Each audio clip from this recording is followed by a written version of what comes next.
পশ্চিমবঙ্গ তথা কলকাতা জুড়ে শ্রদ্ধার সঙ্গে পালন করা হলো ঈদে মিলাদুন্নবী।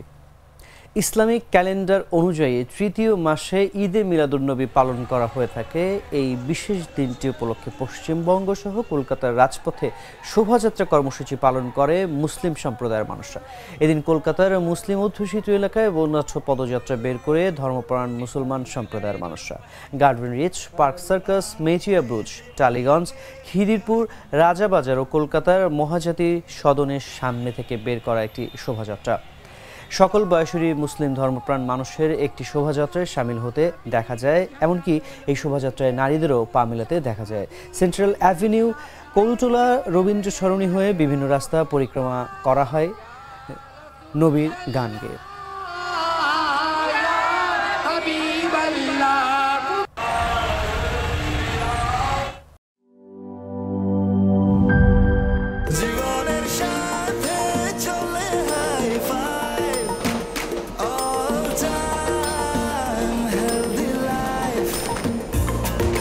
জার্নিতে স্বাস্থ্যকর all time family cake, all time healthy life.